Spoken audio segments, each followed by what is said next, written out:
आज हम ऐसी एकादशी की चर्चा करने वाले हैं जो समस्त एकादशियों से विशेष है और महत्वपूर्ण है और श्रेष्ठ भी है। स्वयं भगवान कृष्ण कहते हैं कि इस एकादशी का व्रत करने वाला बहुत सौभाग्यशाली होता है, बहुत भाग्यशाली होता है।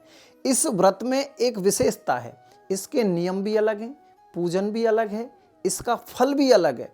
फल तो इसके इतने हैं कि आप सुनोगे तो आप आश्चर्य करोगे कि एकादशी व्रत के इतने बड़े भी फल मिल सकते हैं। तो किस दिन इसका व्रत हम करें, कैसे पूजा करें, किस विधि से करें और कौन कौन से नियम हैं जिसको करने से हमें इस पूरे व्रत का पूर्ण फल मिले, हमारी हर इच्छा पूरी हो, घर परिवार में सुख समृद्धि बढ़े। इस वीडियो को पूरा सुनना इसलिए जरूरी है कि ये एकादशी के जितने भी नियम हैं, पूजन है, सब कुछ इसका सब कुछ अलग है, समस्त एकादशियों से बिल्कुल भिन्न है। इसलिए इस वीडियो को आप पूरा अवश्य सुनें। और हम सब वैष्णवों के लिए तो एकादशी का व्रत यानी परम सौभाग्य का विषय होता है। और ये ऐसी एकादशी जिसका नाम है उत्पन्ना एकादशी, उत्पन्न हुई जिस दिन स्वयं एकादशी भगवान के शरीर से, और भगवान ने उनको वरदान दिया, आशीर्वाद दिया कि जो भी इस दिन यानी एकादशी के दिन आपका व्रत करेगा श्रद्धा से, विश्वास से, तो आप उनकी सारी मनोकामनाएं, सारी इच्छाएं पूर्ण करेंगी। तो ये एकादशी का व्रत करने से हमें क्या क्या प्राप्त होगा, कैसे कैसे इसका व्रत करना चाहिए, इसका कोई खास नियम है? हाँ जी, इस व्रत के कुछ खास नियम है और इस व्रत के फल भी खास हैं।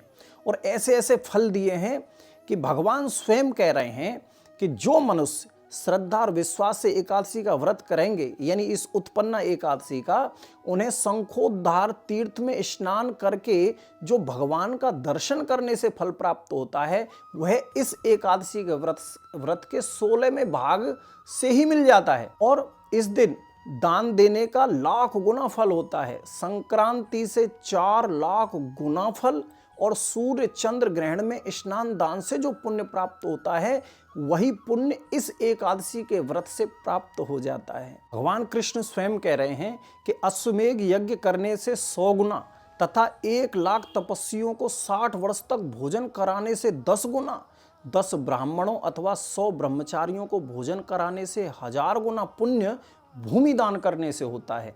लेकिन उससे भी 1000 गुना पुण्य कन्यादान से प्राप्त होता है, उससे भी 10 गुना पुण्य विद्यादान करने से होता है, और विद्यादान से भी 10 गुना पुण्य भूखे को भोजन कराने से मिलता है।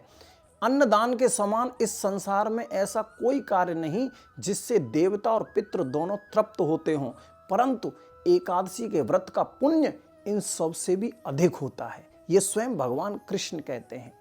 इस व्रत का प्रभाव तो देवताओं को भी दुर्लभ है।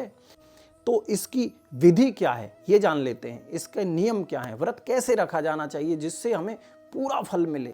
उत्पन्ना एकादशी का नियम है कि 10वीं को यानी एक दिन पहले सायंकाल को भोजन के बाद अच्छी प्रकार से दातुन करें, ताकि अन्न का अंश मुंह में बिल्कुल भी नहीं रहना चाहिए, और रात्रि को भोजन न करें, न अधिक बोलें। एकादशी के दिन प्रातः 4 बजे उठकर ब्रह्म मुहूर्त में सबसे पहले व्रत का संकल्प करें, यानी जब भी आप उठें तो सबसे पहले व्रत का संकल्प करें। इसके पश्चात स्नान आदि करके शुद्ध जल से स्नान करें, उसमें थोड़ा सा गंगा जल, यमुना जल, जो भी आपके पास किसी नदी का जल है तो उसको थोड़ा सा मिला लें और ध्यान रखें। उसके बाद व्रत का संकल्प लें। संकल्प करने के बाद कुछ बातों का विशेष ध्यान रखना है। व्रत करने वाला, जो लोग व्रत कर रहे हैं, वो चोर, पाखंडी, परिस्त्रीगामी, निंदा करने वाला, मिथ्याभाषी यानी झूठ बोलने वाला तथा किसी भी प्रकार के पापी से बात नहीं करनी है इस दिन। यानी आप शांत रहें, न ज़्यादा बोलें और न किसी की निंदा सुने, न किसी की निंदा करें। इसके बाद धूप, दीप, नैवेद्य आदि से 16 चीज़ों से भगवान का पूजन करें, यानी जितनी आपके पास उपलब्ध है। और रात को दीपदान इस दिन जरूर करना चाहिए, ऐसा नियम है उत्पन्ना एकादशी का। रात्रि में सोना या प्रसंग नहीं करना चाहिए। कहते हैं कि कीर्तन करें तो इसका और ज़्यादा फल मिलता है। आइए अब जान लेते हैं कि एकादशी का व्रत हमें किस दिन करना चाहिए, 25 को, 26 को या 27 को। तो सनातन पंचांग के अनुसार मार्गशीर्ष मास की कृष्ण पक्ष की एकादशी की तिथि इस साल सोमवार यानी 25 नवंबर की रात में 1:01 से शुरू हो रही है, और जिसका समापन अगले दिन यानी मंगलवार को 26 नवंबर को सुबह 3:47 पर हो रहा है। उदया तिथि श्रेष्ठ होती है, इसलिए उदया तिथि के नियम के आधार पर आप इस व्रत को 26 नवंबर को ही करें और व्रत का पारण अगले दिन यानी 27 नवंबर को सूर्योदय के पश्चात यानी सूर्य निकलने के पश्चात ही करें।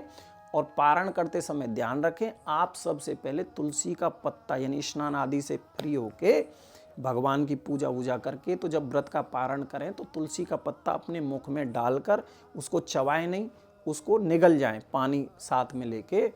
उसके बाद ही आप अन्न चावल जो भी खाएं वो खा सकते हैं। इस दिन आपको तुलसी जी की पूजा जरूर करनी है, क्योंकि इसका बहुत महत्व होता है एकादशी के दिन। यदि आप किसी भी संकट से परेशान है, कैसा भी, धन से कोई भी विपत्ति है, कोई भी कष्ट है, तो इस एकादशी पर उनकी पूजा से बहुत लाभ होता है। माता तुलसी के सामने 5 दीपक अवश्य जलाएं इस दिन और उनकी 7 बार परिक्रमा करें और उसके बाद उनके तुलसी मैया के 108 नाम या तो फिर ओम नमो भगवते वासुदेवाय मंत्र का 108 बार जप करते हुए परिक्रमा लगाएं और माता तुलसी को प्रणाम करें। इससे भगवान विष्णु अति प्रसन्न होते हैं और सभी प्रकार के कष्ट आपके दूर होंगे। अगर आपके घर में परिवार में सुख शांति नहीं है तो इसके लिए बताया है कि उत्पन्ना एकादशी के दिन भगवान विष्णु विशेष प्रसन्न होते हैं, इसलिए इस दिन दिव्य स्वरूप इनकी सालग्राम जी की पूजन करने का विशेष महत्व है। सालग्राम जी आपके पास हो तो उनकी पूजा जरूर करें। सालग्राम जी को एक पात्र में रखकर गंगा जल से धोकर यानी नहलाकर उन्हें पीले आसन पर विराजमान करके चंदन अवश्य लगाएं। फिर तुलसी पत्र और नैवेद्य यानी मिठाई का भोग लगाकर उनकी आरती करने से आप पर भगवान विष्णु और माता लक्ष्मी दोनों की कृपा होती है और इससे घर में सुख शांति का प्रवेश होता है। यदि आप किसी भी धन आर्थिक संकट से जूझ रहे हैं तो इसके लिए शास्त्रों में एक उपाय बताया है कि आप डंठल वाला एक पान का पत्ता लेके आएं, पान के पत्ते पर रोली अथवा कुमकुम से श्री लिखें और श्री लिख करके 5 सुपारी, 5 इलायची, 5 लौंग इसको लपेट कर उसके बाद भगवान विष्णु और माता लक्ष्मी के चरणों में अर्पित कर देने से इससे भगवान विष्णु और माता लक्ष्मी एकादशी के दिन बहुत प्रसन्न होते हैं और आपकी जो आर्थिक संकट है, धन संबंधी जो भी परेशानी है दूर करेंगे भगवान। ऐसी हम सब उनसे प्रार्थना करते हैं।